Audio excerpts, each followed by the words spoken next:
أعوذ بالله من الشيطان الرجيم بسم الله الرحمن الرحيم ياسين والقرآن الحكيم إنك لمن المرسلين على صراط مستقيم تنزيل العزيز الرحيم لتنذر قوما ما أنذر آباؤهم فهم غافلون لقد حق القول على أكثرهم فهم لا يؤمنون إنا جعلنا في أعناقهم أغلالا فهي إلى الأذقان فهم مقمحون وجعلنا من بين أيديهم سدا ومن خلفهم سدا فأغشيناهم فهم لا يبصرون وسواء عليهم أنذرتهم أم لم تنذرهم لا يؤمنون إنما تنذر من اتبع الذكر وخشي الرحمن بالغيب فبشره بمغفرة وأجر كريم إنا نحن نحيي الموتى ونكتب ما قدموا وآثارهم وكل شيء أحصيناه في إمام مبين واضرب لهم مثلا أصحاب القرية إذ جاءها المرسلون إذ أرسلنا إليهم اثنين فكذبوهما فعززنا بثالث فقالوا إنا إليكم مرسلون قالوا ما أنتم إلا بشر مثلنا وما أنزل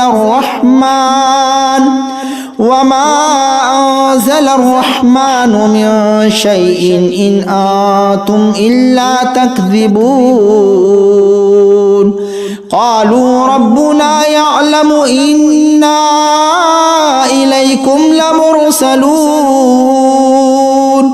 وما علينا إلا البلاغ المبين قالوا إنا تطيرنا بكم لئن لم تنتهوا لنرجمنكم وليمسنكم منا عذاب أليم قالوا طائركم معكم أئن ذكرتم بل أنتم قوم مسرفون وجاء من أقصى المدينة رجل يسعى قال يا قوم اتبعوا المرسلين اتبعوا من لا يسألكم أجرا وهم مهتدون وما لي لا أعبد الذي فطرني وإليه ترجعون أأتخذ من دونه آلهة إن يردني الرحمن بضر لا تغني عني شفاعتهم شيئا ولا ينقذون إني إذا لفي ضلال مبين إني آمنت بربكم فاسمعون قيل ادخل الجنة قال يا ليت قومي يعلمون بما غفر لي ربي وجعلني من المكرمين وما أنزلنا على قومه من بعده من جود من السماء وما كنا منزلين إن كانت إلا صيحة واحدة فإذا هم خامدون يا حسرة على العباد ما يأتيهم من رسول إلا كانوا به يستهزئون ألم يروا كم أهلكنا قبلهم من القرون أنهم إليه لا يرجعون وإن كل لما جميع لدينا محضرون وآية لهم الأرض الميتة أحييناها وأخرجنا منها حبا فمنه يأكلون وجعلنا فيها جنات من نخيل وأعناب وفجرنا فيها من العيون ليأكلوا من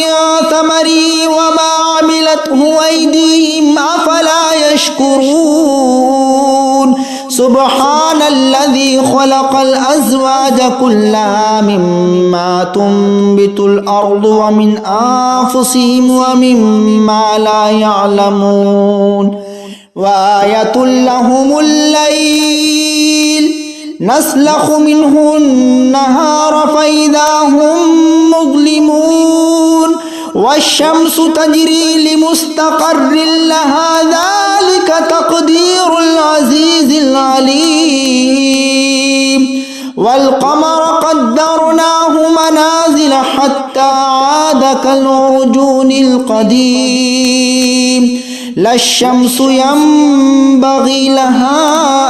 أن تدرك القمر ولا الليل سابق النهار وكل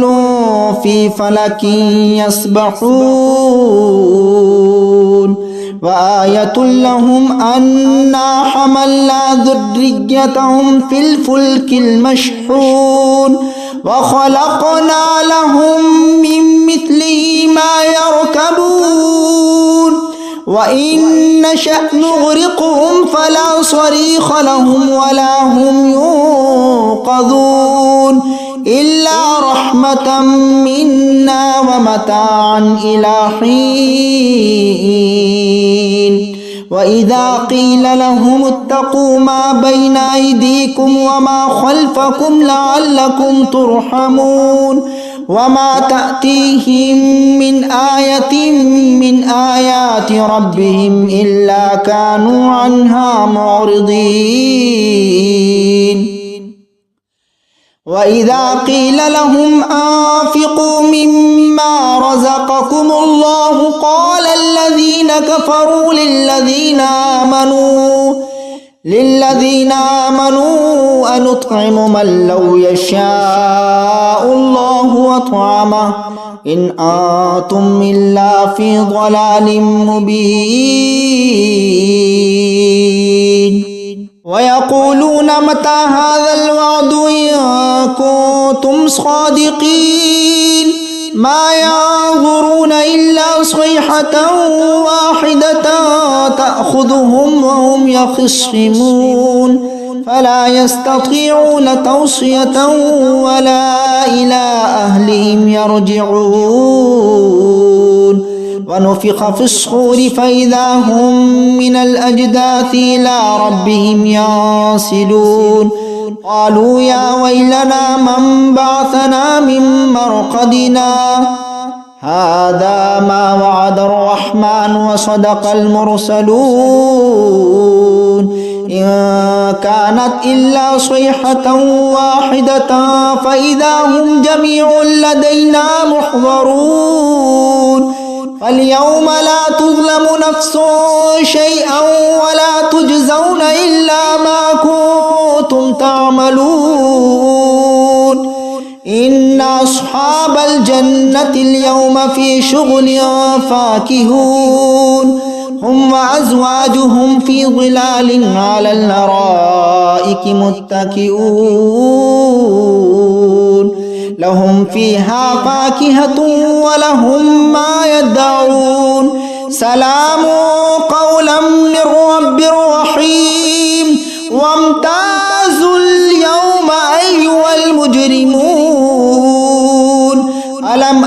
وعهد إليكم يا بني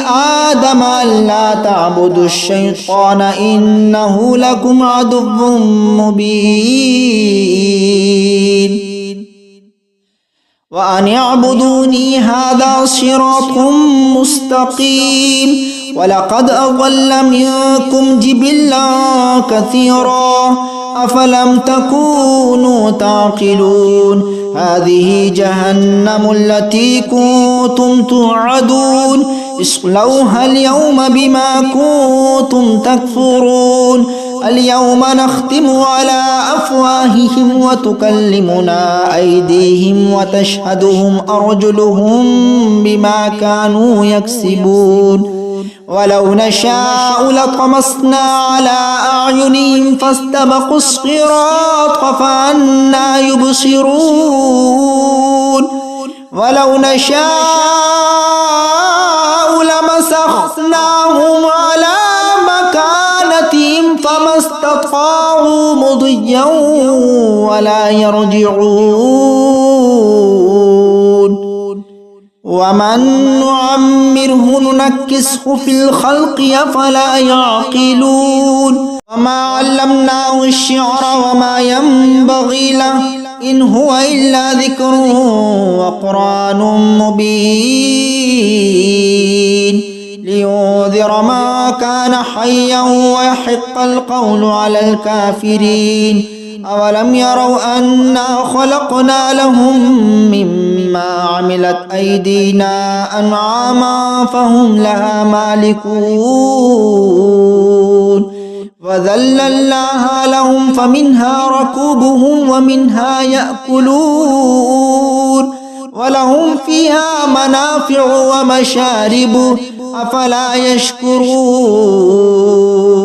واتخذوا من دون الله آلهة لعلهم ينصرون لا يستطيعون نصرهم وهم لهم جند محضرون فلا يحزنك قولهم إنا نعلم ما يسرون وما يعلنون أولم ير الإنسان أنا خلقناه من نطفة فإذا هو خصيم مبين وضرب لنا مثلا ونسي خلقه قال من يحيي العظام وهي رميم قل يحييها الذي أنشأها أول مرة وهو بكل خلق عليم الذي جعل لكم من الشجر الأخضر نارا فإذا أنتم منه توقدون أوليس الذي خلق السماوات والأرض بقادر على أن يخلق مثلهم بلى وهو الخلاق العليم إنما أمره إذا أراد شيئا أن يقول له كن فيكون فسبحان الذي بيده ملكوت كل شيء وإليه ترجعون بسم الله الرحمن الرحيم الرحمن علم القرآن خلق الإنسان علمه البيان الشمس والقمر بحسبان والنجم والشجر يسجدان والسماء رفعها ووضع الميزان ألا تطغوا في الميزان وأقيموا الوزن بالقسط ولا تخسروا الميزان والأرض وضعها للأنام فيها فاكهة والنخل ذات الأكمام والحب ذو العصف والريحان فبأي آلاء ربكما تكذبان خلق الإنسان من صلصال كالفخار وخلق الجان من مارج من نار فبأي آلاء ربكما تكذبان رب المشرقين ورب المغربين فبأي آلاء ربكما تكذبان مرج البحرين يلتقيان بينهما برزخ لا يبغيان فبأي آلاء ربكما تكذبان يخرج منهما اللؤلؤ والمرجان فبأي آلاء ربكما تكذبان وله الجوار المنشآت في البحر كالأعلام فبأي آلاء ربكما تكذبان كل من عليها فان ويبقى وجه ربك ذو الجلال والإكرام فبأي آلاء ربكما تكذبان يسأله ما في السماوات والأرض كل يوم هو في شأن فبأي آلاء ربكما تكذبان سنفرغ لكم أيها الثقلان فبأي آلاء ربكما تكذبان يا معشر الجن والإنس إن استطعتم أن تنفذوا من أقطار السماوات والأرض فانفذوا لا تنفذون إلا بسلطان فبأي آلاء ربكما تكذبان يرسل عليكما شواظ من نار ونحاس فلا تنتصران فبأي آلاء ربكما تكذبان فإذا شقت السماء فكانت وردة كالدهان فبأي آلاء ربكما تكذبان فيومئذ لا يسأل عن ذنبه إنس ولا جان فبأي آلاء ربكما تكذبان يعرف المجرمون بسيماهم فيؤخذ بالنواصي والأقدام فبأي آلاء ربكما تكذبان هذه جهنم التي يكذب بها المجرمون يطوفون بينها وبين حميم آن فبأي آلاء ربكما تكذبان ولمن خاف مقام ربه جنتان فبأي آلاء ربكما تكذبان ذواتا أفنان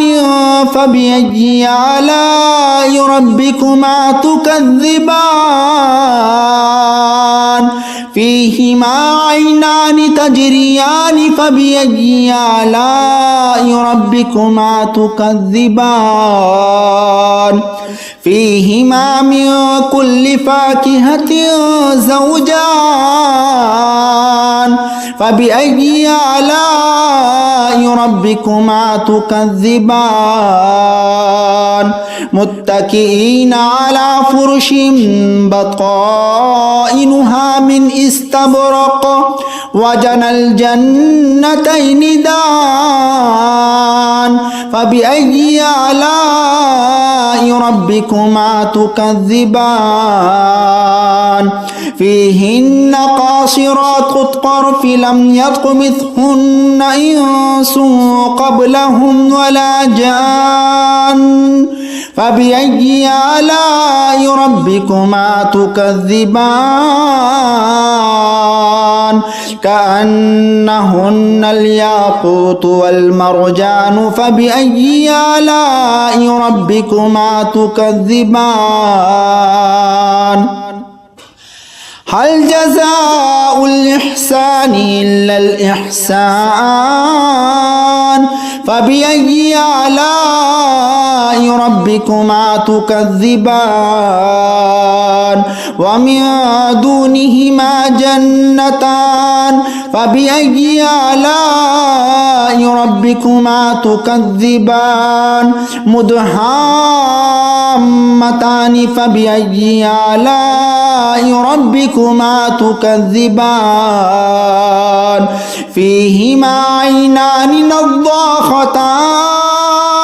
فبأي آلاء ربكما تكذبان فيهما فاكهة ونخل ورمان فبأي آلاء ربكما تكذبان فيهن خيرات حسان فبأي آلاء ربكما تكذبان حور مقصورات في الخيام فبأي آلاء ربكما تكذبان لم يطمثهن إنس قبلهم ولا جان فبأي آلاء ربكما تكذبان متكئين على رفرف خضر وعبقري حسان فبأي آلاء ربكما تكذبان تبارك اسم ربك ذي الجلال والإكرام بسم الله الرحمن الرحيم تبارك الذي بيده الملك وهو على كل شيء قدير الذي خلق الموت والحياة ليبلوكم أيكم أحسن عملا وهو العزيز الغفور الذي خلق 7 سماوات طباقا ما ترى في خلق الرحمن من تفاوت فرجع البصر هل ترى من فطور ثم رجع البصر كرتين ينقلب إليك البصر خاسئا وهو حسير ولقد زينا السماء الدنيا بمصابيح وجعلناها رجوما للشياطين وأعتدنا لهم عذاب السعير وللذين كفروا بربهم عذاب جهنم وبئس المصير إذا ألقوا فيها سمعوا لها شهيقا وهي تفور تكاد تميز من الغيظ كلما ألقي فيها فوج سألهم خزنتها ألم يأتكم نذير قالوا بلى قد جاءنا نذير فكذبنا وقلنا ما نزل الله من شيء إن أنتم إلا في ضلال كبير وقالوا لو كنا نسمع أو نعقل ما كنا في أصحاب السعير فاعترفوا بذنبهم فسحقا لأصحاب السعير إن الذين يخشون ربهم بالغيب لهم مغفرة وأجر كبير